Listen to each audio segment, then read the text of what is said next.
I travel around the world every time, and I met a lot of pilots. They say, I cannot speak because maybe I will lose my job. But this pilot from Japan Airlines, he was courageous and he spoke. That's fantastic. How do you explain then the fact that all over the world today, people are coming forward to psychologists and scientists saying that they feel they've been abducted by aliens, taken into spacecraft, interfered with? It's happening in so many different countries, and the same thing is being reported. Top psychologists at Harvard are writing books about this. What is this? Is this the Elohim? No, never. No, all these things are not true, but I want to speak about that. It's very important. It's a conspiracy of American militaries and the CIA. You know, as you know, the American power, the United States, doesn't have any more enemy on the earth. There is no more USSR, and they have a lot of military making a lot of money, and now there are big cuts in American army. Many are losing their jobs. They are closing down many American bases. So all these powerful men are afraid to lose their job. So they try to create an enemy.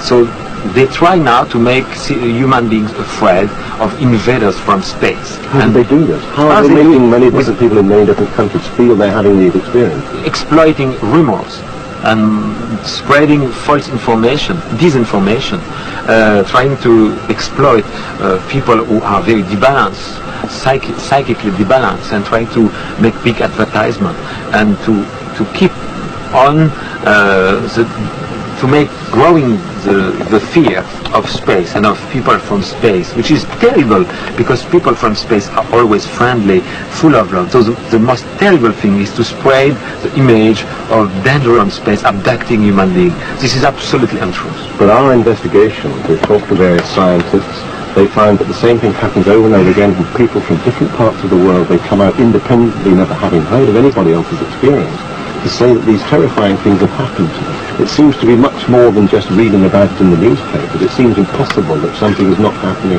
either in fact or in their minds. No, it's not true. It's just imagination. And, you know, it's like an epidemic. One people is speaking, so another one is speaking of the same thing, and as you know, a lot of people are using drugs and alcohol and are psychologically debalanced, and most of them are debalanced by religions, mystical delirium. So it's these kind of people. There is no one abduction on the earth, and there never been, and there will never be. But some of these people who talk about abductions, they do disappear from their homes, their beds, their families don't see them, and then they sometimes turn up dirty, in a disheveled state, when they have disappeared, as it were, in front of people's eyes. How can you explain that? When you use drugs or alcohol and you fall in the ground, sometimes you are dirty and you can have some scratch on your body because of the trees. But, you know, this is not true. This is just not true. There is only love in space. Seems to be generally an increase in the world in consciousness about UFOs and ufology. There's a greater attention being paid to it. The Roswell incident, for example, recently, films of aliens being given autopsies. What do you think those aliens shown in that film were? Were they Elohim?